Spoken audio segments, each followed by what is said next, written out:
Agung Enjing para Renjang, nami kula Muhammad Hanif Fatura Melcoksono. Lagi di video saya belajar bahasa C. Ya enggak C juga sih. Oke, tanpa basa-basi, kita langsung aja ke PPT-nya.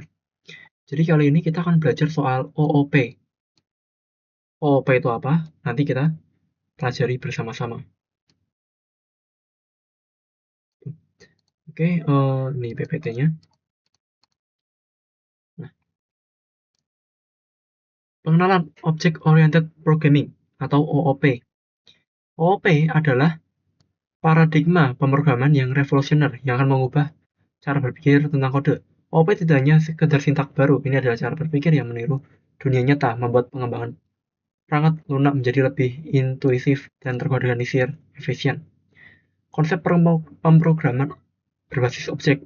OOP memodelkan entitas dalam program sebagai objek yang memiliki data atribut. Analoginya, bayangkan saja di dunia kita, semuanya adalah objek. Anda adalah objek, ponsel objek, bahkan ide pertemuan bisa menjadi objek. Setiap objek memiliki karakteristik, misalnya warna, tinggi, dan tindakan yang dapat dilakukan, misalnya berdering atau berbicara. Contoh, mobil, manusia, dan buku. Jelas, mobil punya atribut berwarna hitam, putih, atau lainnya. Mereka punya merek, kecepatan yang beda-beda, dan metode pergerakannya beda. Steering wheel yang penggeraknya di depan atau di belakang, seperti itu. 4 pilar OOP, fondasi kuat. Encapsulation, menyembunyikan detail internal dan hanya menampilkan fungsional yang relevan. Inheritance, memungkinkan sebuah kelas untuk mewarisi atribut. Jadi, bayangkan ini box pertama, isinya fungsi-fungsi yang udah ada. Nah, para inheritance atau child atau pewaris itu bisa berisi fungsi-fungsi dari yang awalnya. Contoh saja seperti itu. Abstraction, menyederhanakan realitas kompleks dengan berfokus pada informasi penting. Polymorphism, kemampuan objek yang berbeda untuk merespon metode yang sama dengan cara yang beda. Oke. Langsung, konsep dasar OOP. Dua fondasi dalam OOP ya ini ya. Sebuah kelas dapat dibayangkan dengan cetakan atau kerangka dasar sebuah objek. Kelas tidak menempati memori secara fisik sampai objek dibuat darinya. Mendefinisikan tipe data custom tidak memiliki nilai, digunakan untuk membuat objek seperti kelas mobil atau mendefinisikan bahwa setiap mobil memiliki warna, merek, dan dapat bergerak. Sebuah objek adalah instance atau realisasi konkret dari sebuah kelas. Ketika Anda membuat objek, Anda benar-benar menghadirkan suatu ke dalam memori berdasarkan definisi kelas. Dibuat berdasarkan resep kelas yang telah disiapkan. Instansi dari sebuah kelas menempati ruang memori memiliki nilai-nilai spesifik. Contohnya, objek mobil Avanza dari kelas mobil akan memiliki warna merah, mereknya Toyota, dan bisa memanggil metode bergerak. Membangun fondasi kelas. Oke, atribut property data members, variabel atribut adalah variabel mempresentasikan status objek dikasih dari kelas bisa memiliki berbagai tipe data seperti string, int, float, dan lain-lain. Konstruktor, metode khusus yang dapat dipanggil secara otomatis saat sebuah objek baru dibuat. Memiliki nama yang sama seperti kelas, tidak memiliki tipe kebalikan. Bisa memiliki parameter untuk menerima awal nilai dan memastikan objek berada dalam keadaan valid. Contohnya ini, kelas mahasiswa. Jadi ada string nama, int umur. Dua-duanya ini atribut. Terus konstruktornya ini, mahasiswa, string n dan int u. Nah, nama itu n, umur itu u. Dalam contoh, string nama dan integer umur adalah atribut, kata kunci publik. Berarti atribut ini dapat diakses dari luar kelas. Seperti itu. Penambahan perilaku metode ke kelas. Nah, metodenya ini adalah fungsi untuk terkait dalam sebuah objek dan melakukan operasi pada data objek tersebut.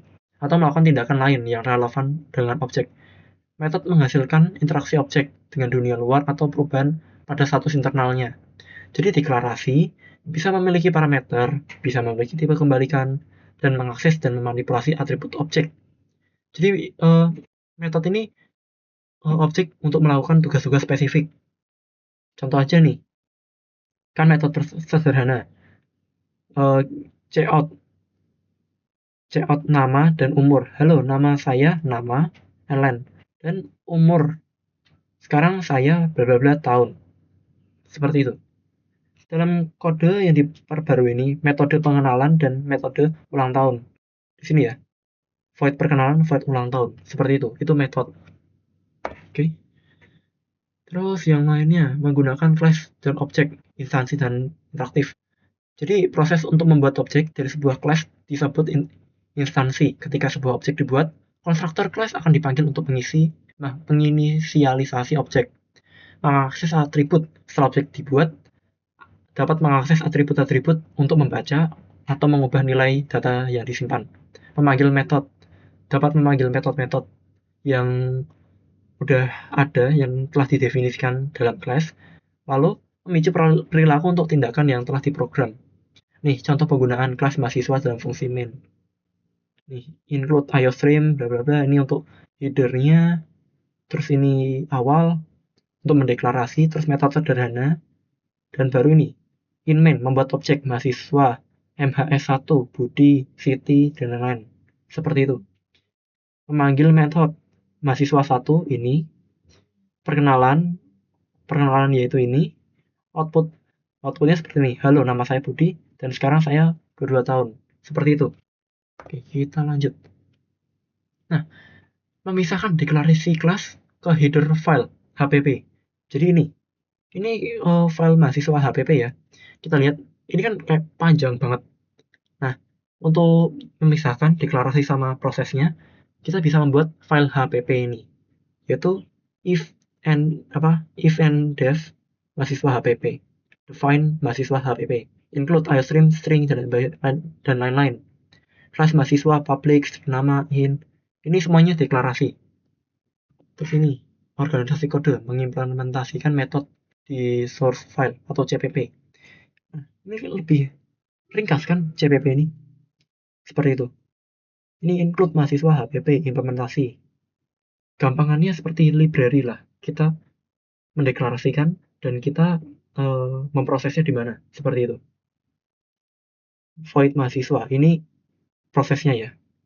Nih, untuk mendeklarasikan kelas berjalan sebagai kontrak atau API. Terus yang CPP untuk mengimplementasikan detail-detail dari metode yang dideklarasikan header. Nah, ini pewaris, inheritance. Ini ya, parent class, kendaraan. Definisikan class induk. Ini untuk apa? Dasar. Untuk apa namanya? Untuk memunculkan kelas baru lah. Nih, salah satu pilar utama memungkinkan untuk sebuah kelas baru, turunan kelas. Jadi manfaat inheritance yang sudah ditulis bisa langsung digunakan tanpa perlu menulis ulang. Membangun struktur kelas yang logis, memudahkan perubahan, penambahan fungsi dan baru tanpa modifikasi kelas. Istilah penting, parent class itu yang udah diwarisin, child class itu yang mewarisi, sementara keyword public itu menentukan visabilitas anggota kelas di kelas turunan. Contoh aja nih, kelas induk kendaraan public, string merek. Dalam kelas kendaraan ini, merek adalah atribut yang akan dimiliki setiap kendaraan. Klakson adalah metode yang dimiliki. Kelas ini sangat umum, dan kita akan membuat kelas yang spesifik untuk mewarisinya. Ingat, inheritance itu untuk membuat hubungan hierarki, di mana kelas yang lebih spesifik mendapatkan fungsionalitas dari kelas yang lebih umum. Inheritance, kelas turunan, child class. Nah, jadi kan tadi kan udah ada apa? Inheritance, parent. Nah, sekarang ini kelasnya loh yang mewarisi. Public kendaraan, jumlah pintu. Ini ya kayak mendekat Jadi kayak apa namanya, untuk memiliki atribut baru menambah metode tambahan yang unik. Jadi apa, untuk membuat class turunan kita membuat menggunakan sintak class name. Kata kunci publik setelah titik dua menunjukkan jenis pewarisan. Kelas turunan mobil yang mewarisi dari kendaraan. Berikut adalah definisi kelas mobil. Kelas mobil publik kendaraan publik deklarasikan jumlah pintu. Konstruktor dengan parameter parent, terus void info. Dalam kelas mobil ini secara eksplisit mewarisi dari kendaraan dengan sintak publik kendaraan, menambahkan atribut baru jumlah pintu yang spesifik untuk mobil. Konstruktor mobil memanggil konstruktor kendaraan untuk menginisialisasi atribut merek yang diwarisi. Metode info adalah metode baru yang spesifik untuk kelas mobil dan dapat menggunakan atribut yang diwarisi seperti merek. Membangun objek dari fungsionalitas lengkap. Ya, instansi kelas turunan ketika Anda membuat kelas, mengakses fungsionalitas induk, mengakses fungsionalitas turunan. Ini program utama untuk menggunakan pewarisan. Jadi ini kayak main C++-nya. Kita dapat melihat bagaimana mobil objek Avanza yang dibuat dari kelas mobil mendapatkan jurusan perilaku klakson dari kelas kendaraan, sekaligus memiliki perilaku info dari atribut jumlah pintu yang spesifik untuk mobil. Nih, di sini ada jumlah pintu ya, dan sini merek klakson, mana klakson, nah klakson seperti itu. Oke, udah nggak ada seperti itu. Mari kita coba salah satunya. Nih, contoh ini ya. Nah, nih, kelas mahasiswa publik. Contoh sederhana kelas mahasiswa. Ini Pak baru kelas, belum ada header, belum ada apa namanya, yang awalan buat C++ yang IOStream, include, using name space std itu belum ada. Sementara ini menambahkan perkenalan, metode perkenalan dan ulang tahun ada di bawah. Dan ini yang udah jadinya. Kita pakai yang udah jadinya terlebih dahulu. Bentar.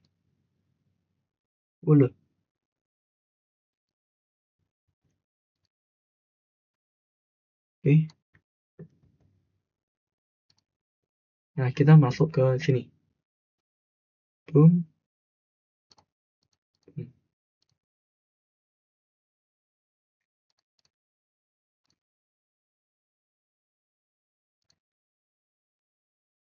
String. Kenapa string itu?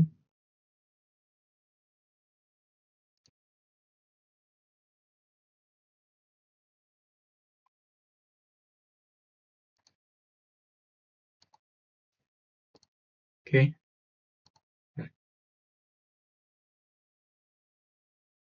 Nah, ini.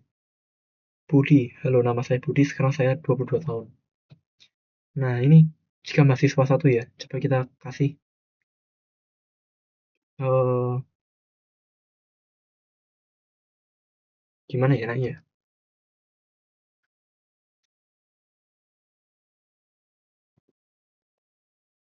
Coba.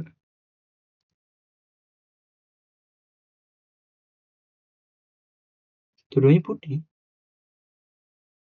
How this is even possible? Why is not possible? Apa yang salah dari sini? String nama, nama umur,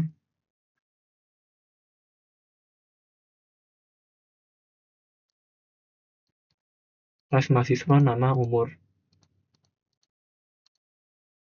nama umur, cout, mahasiswa, mahasiswa 2.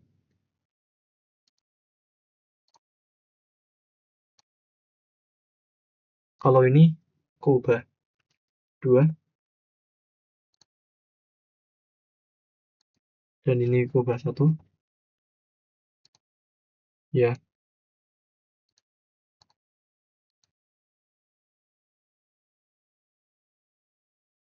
boom. Kita coba. City, 21 tahun. Oke. memanggil metode, mengakses atribut, membuat objek. Seperti ini. Udah aku kelompokin. Dan ini metode sederhana. Void ulang tahun. Nah, ini yang menjorok ini. Ini class. Siap ini class dan metodenya masing-masing. Seperti itu. Terus tadi di sini ada pembuatan HPP dan CPP. Header. Nah, ini udah aku pisahin ini. Nah, itu. Tapi belum ada yang namanya program main CPP. Nah, untuk membuat main CPP kita tinggal tanya aja.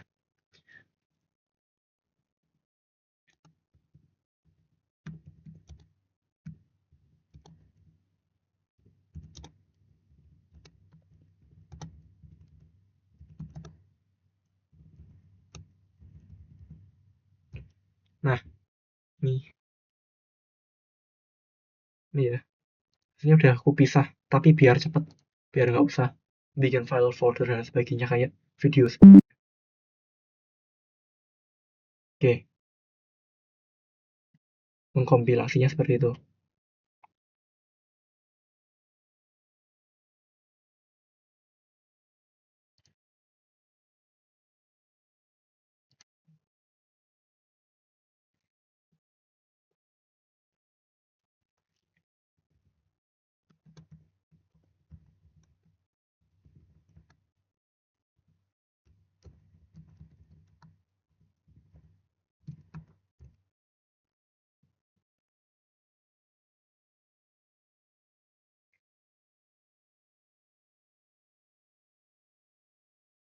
Ya, harus paste-paste dulu.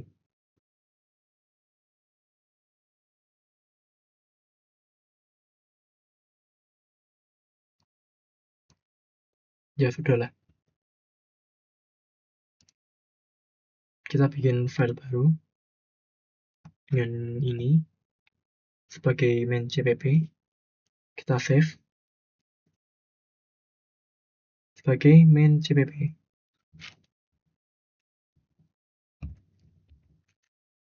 Main CPP. Nah, lalu ini.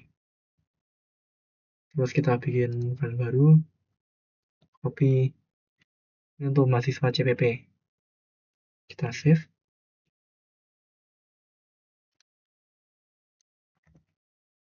Mahasiswa CPP. Save. Dan ini copy, bikin file baru, pun, dan kita save.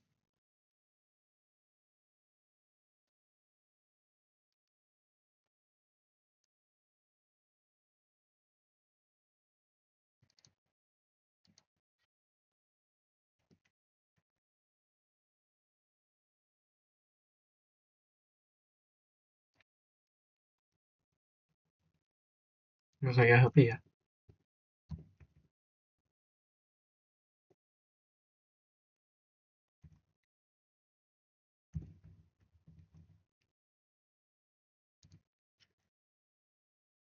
Nah, baru ini semua.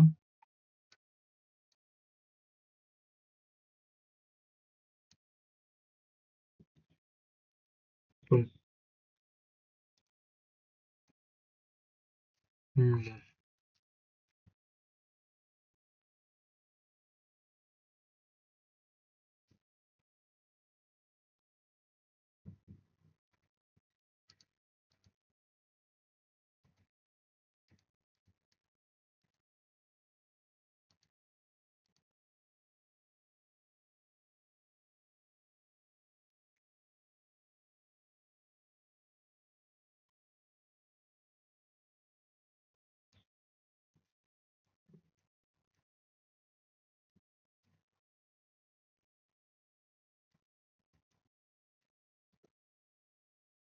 Nah, baru kita salin.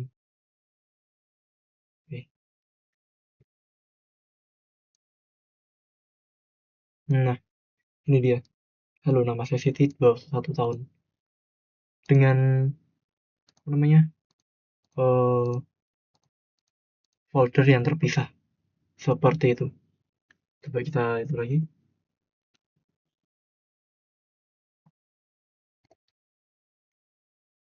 Bisa kayak gini nggak sih komenannya? Ya kayaknya salah. Intinya ini Siti. Halo, nama saya Siti. Sekarang saya 21 tahun. Ini dari sini yang terpecah menjadi header ini dan prosesnya ini. Seperti itu. Mudah diingat. Oke. Gitu aja untuk pelajaran kali ini. Kita hanya membahas OOP. Selebihnya kalau kalau ada yang ditanyakan, buka buku saja. Dan juga ada pusing cara jelasinnya. Intinya tetap senang, selamat, berjuang, sukses.